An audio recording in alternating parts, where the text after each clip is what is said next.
Number 25 أعوذ بالله من الشيطان الرجيم بسم الله الرحمن الرحيم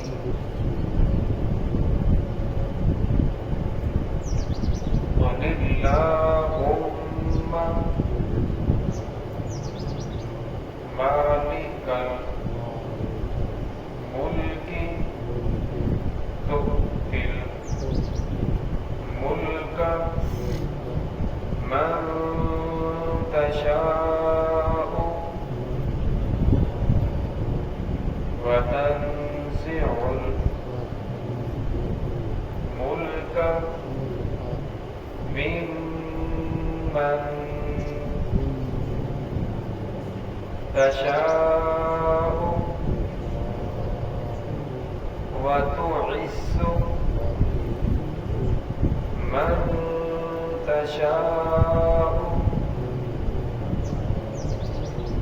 وتذل من تشاء بيدك الخير إنك على كل شيء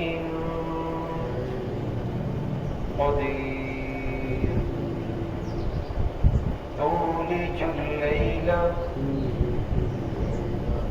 في النهار وتولج النهار في الليل وتخرج الحي من الميت وتخرج الميت من الحي وترزق من تشاء بغير حساب. بسم الله الرحمن الرحيم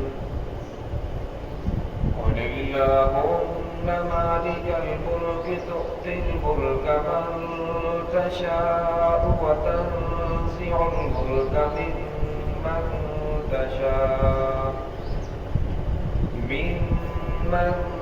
تشاء وتعز من تشاء وتذل من تشاء بيدك الخير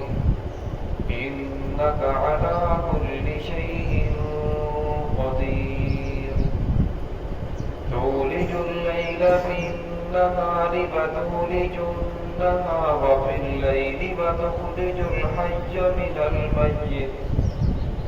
الميت وتخرج الميت من الحي وترزق من تشاء بغير حساب. قل اللهم مالك الملك اے اللہ مالک الملک بادشاہوں کے مالک تؤتی الملک من تشاء تو عطا کرتا ہے جسے چاہتا ہے ملک بادشاہت وتنزع الملک ممن تشاء اور چھین لیتا ہے بادشاہت ملک من تشاء جسے چاہتا ہے وتعز من تشاء اور تو عزت دیتا ہے جسے تو چاہتا ہے وتذل من تشاء اور تو ذلیل کر دیتا ہے جسے تو چاہتا ہے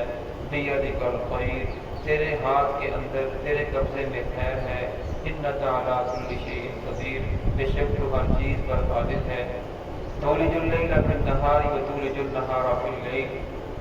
رات کو دن میں داخل کرتا ہے وتولج النہار فی اللیل اور دن کو رات میں داخل کرتا ہے تخرج الحی من المیت اور نکالتا ہے زندہ کو مردہ سے وتخرج المیت من الحی اور نکالتا ہے مردہ کو زندہ سے وترزق من تشاء اور رزق دیتا ہے جسے چاہتا ہے بغیر حساب کے بے شمار اس آیت کا شان نزول یہ ہے، حضرت ابن عباس رضی اللہ تعالیٰ عنہ سے مالک رضی اللہ تعالیٰ عنہ سے روایت ہے وقت مکہ فتح ہوا، رسول اللہ صلی اللہ علیہ وسلم نے صحابہ کرام کو خوشخبری دی کہ ان قریب یہ روس اور اسی طرح جو ایران ہے، روس اور فارس، یہ دونوں جو بڑی بڑی طاقتیں ہیں، ان قریب یہ مغلوب ہوگی، مسلمانوں کو فتح ہوگی۔ اس دور کے اندر فارس اور روم یہ بہت بڑی طاقتیں سمجھی جاتی تھی، سپر طاقتیں انہیں سمجھا جاتا تھا۔ اور جو منافقین تھے، جب انہوں نے اس بات کو سنا تو وہ مسلمانوں کا مذاق اڑانے لگے اور ہنس ہنس کر لیٹتے جا رہے ہیں، اپنے پیٹوں کو پکڑ رہے ہیں کہ دیکھو یہ بچوں کا کھیل تھوڑا ہے، یہ جو ایران کو فتح کریں گے، یہ فارس کو فتح کریں گے، روم کو فتح کریں گے۔ تو انہوں نے مسلمانوں کا بہت زیادہ مذاق اڑایا۔ تو اللہ رب العزت نے پھر ایسا ہی کیا، روم بھی فتح ہوا، ایران بھی فتح ہوا۔ یہ سپر پر طاقتیں تھی، حضرت عمر رضی اللہ عنہ کے دور میں یہ ایران سارا کا سارا فتح ہو گیا تھا اور جو روم کا اکثر حصہ فتح ہو گیا تھا، لیکن جو کچھ حصہ باقی تھا وہ عثمان غنی رضی اللہ عنہ کے دور کے اندر فتح ہوا۔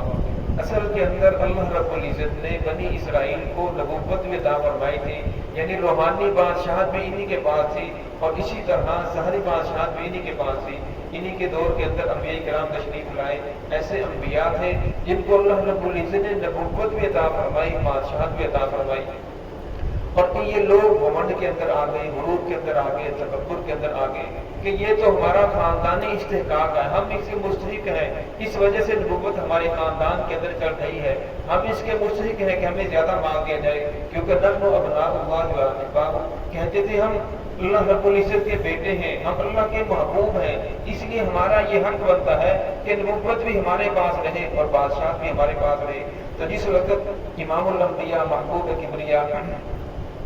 حضرت محمد رسول اللہ صلی اللہ علیہ وسلم کو اللہ رب العزت نے بنو اسماعیل کے اندر پیدا فرمایا، تو ان لوگوں نے پہلے جو رسول اللہ صلی اللہ علیہ وسلم کا نام لے کر دعائیں مانگتے تھے، آپ کے وسیلے سے دعائیں مانگتے تھے، تو انہوں نے پھر انکار کرنا شروع کر دیا کہ نبوت بنو اسماعیل کے اندر کیوں چلے گی، حالانکہ سب کچھ جانتے تھے کہ رسول اللہ صلی اللہ علیہ وسلم واقعی اللہ رب العزت کے نبی ہے، سب کچھ جاننے کے باوجود صرف انکار اس وجہ سے کیا، ضد کی وجہ سے، اناد کی وجہ سے کہ نبوت ہمارے خاندان سے کیوں چلے گی۔ تو اللہ تعالیٰ نے فرمایا ابھی تو نبوت گئی ہے، یہ ظاہری بادشاہ بھی ختم کر دوں گا۔ پھر ایسا ہی ہوا، ان کی جو ظاہری بادشاہ تھی وہ بھی ختم کر دی، مدینہ سے ان کا تسلط تھا وہ بھی ختم کر دیا، خیبر کے اندر چلے گئے، وہاں بھی ان کو خیبر بھی ختم ہو گیا، تو یہ ذلیل و خوار ہوئے۔ تو آپ صلی اللہ علیہ وسلم نے فرمایا جس طرح یہ یہاں ذلیل و خوار ہو رہے ہیں اور فرمایا آخرت کے اندر بھی اسی طرح ذلیل و خوار ہوں گے، اور فرمایا یہ روم ہے اور اسی طرح فارس ہے، یہ بڑی بڑی طاقتیں ہیں، ان قریب اللہ رب العزت انہیں بھی مسلمانوں کے ہاتھوں فتح کروائے گا۔ جس وقت آپ صلی اللہ علیہ وسلم نے یہ خوشخبری دی تھی